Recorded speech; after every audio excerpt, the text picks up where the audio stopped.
Old Barbara Wackadoo is probably not selling the best thing. And also, if they're selling a cherry coated turd disguised as a supplement, your money is better used elsewhere.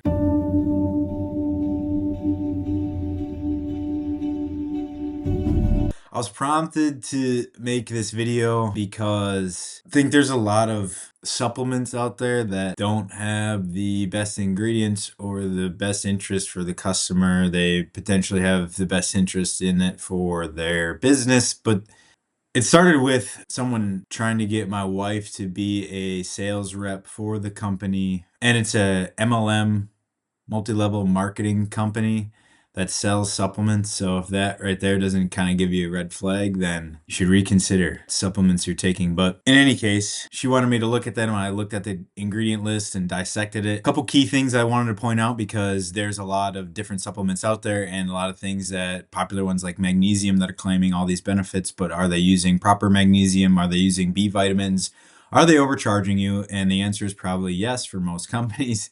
But anyways, so Barbara Wackadoo hits up my wife and says, become part of their business and their club and everything. And so I looked at the ingredients list, and some of the concerning things were, one, the price is pretty expensive, around $80 for these little packets, 30 packets, so one a day, so $80 a month for glorified B vitamins.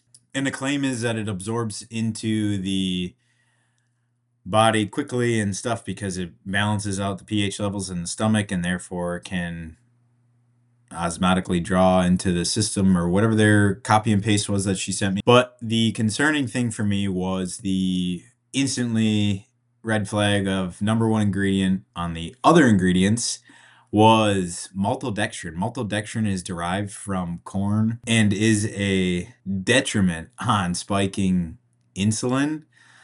The glycemic index is a categorization of foods that raises blood glucose levels from a scale of 1 to 100, 1 being foods that are more beneficial. You see this with like pure proteins like meats and some dairies down there, avocados, pure fats, and then as you go up on the scale, you see things like pure table sugar at 65 and rice cakes that are around 100. Maltodextrin hits in at a cool 90 to 105 of spiking your blood glucose, so it's not insignificant whatsoever. In any case, the claim typically for supplement companies is, oh, it's only 2 to 5 milligrams. That's not that much. The research shows that it's 10 to 20 milligrams is causing the detrimental blood spike in anything, but in 5 milligrams is not insignificant, and you have to think of it like compounding interest. If you invest in anything, if you invest in like the stock market, compounding interest is a buildup over time, and therefore then helps you to make even greater amounts of money because it has generated its own internal foundation and structure.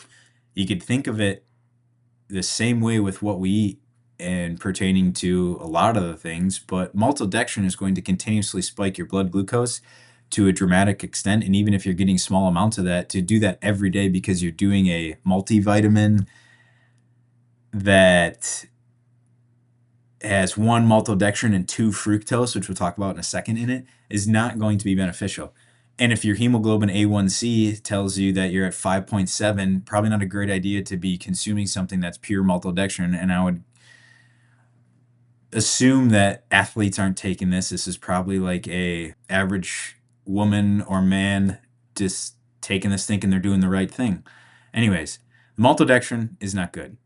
Red flag number 1. Red flag number 2, fructose. Fructose is another thing that essentially bypasses the bodily system, heading straight to the portal vein in the liver, and then can lead to things like non-alcoholic fatty liver disease, because it directly correlates with a reduction of ATP needed in the liver, in the mitochondria, and then leads to brain fogginess, and you see like a drop of cognition because it exhausts ATP for mitochondria, and then leads to now non-alcoholic fatty liver disease via de novo lipogenesis, which means new fat creation. And this is when the liver is in excess of glucose.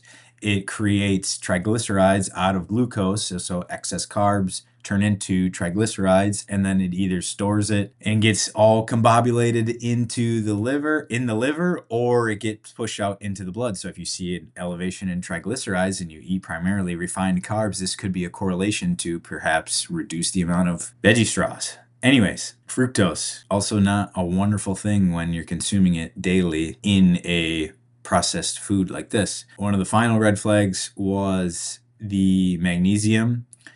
And the type of magnesium matters, because a lot of times we're seeing now these supplements come out that say like, oh, it's magnesium for sleep and cognition and all these calming effects because they affect GABA, the inhibitory transmitter in the brain.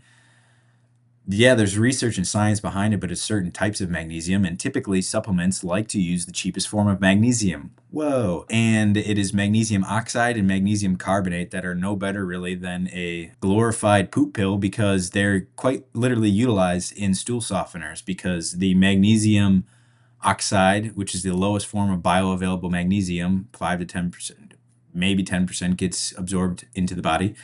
And then magnesium carbonate, which is slightly better, draws a lot of water to the intestines after you consume it, therefore causing a softer stool, because during digestion, water is pulled out of your bowels, and if too much water is pulled out, you become constipated.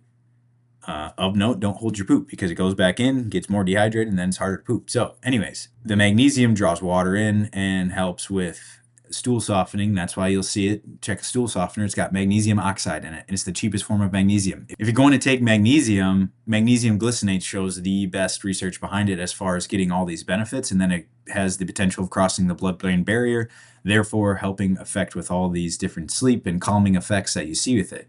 Magnesium oxide's essentially you're paying $80 for a big old pile of soft stool. And all these people out there touting their supplements with a mouthful of turds talking, it's beneficial to know this stuff. And I think it's important to understand that if your company that you're buying supplements from doesn't have anything about being third-party tested, that's also kind of another red flag, because they're just kind of gunslinging Wild Wild West style. And if their business is a marketing company selling supplements, that wouldn't be my go-to. You can tell it's a multi-level marketing company by the way it is, but because it's going to look like one of those 3 a.m. infomercials that we used to see, where it's like 3 easy payments of $19.99, but it's going to look like an infomercial on the packaging. Millions of these things sold, 10,000 5-star reviews, whatever. And the claims are like, oh, it gave me so much energy. It's like, well, if you're depleted in vitamins, anything with vitamins is probably going to give you energy. And then you're going to get an inherent spike of energy if you intake maltodextrin and fructose, therefore spiking your blood glucose and giving you a rush of energy. You're going to feel that. And then you're going to have the crash that comes with it, just like you would eat a cookie or a cake or drink juice or eat pretzels. So things to consider: look at your supplements. And if you're gonna take supplements, it's best to go with a trusted third-party tested company that doesn't have a bunch of additives that are cheap versions, unconcerned with your health. In any case, it's important to look at your supplements and food and understand that old Barbara Wackadoo is probably not selling the best thing if she's trying to just get everybody on board with it. And also, if they're selling a cherry-coated turd disguised as a supplement, your money is better used elsewhere. Don't get hooked. Keep your eyes peeled. Like, subscribe, share with somebody that could use some information on supplements.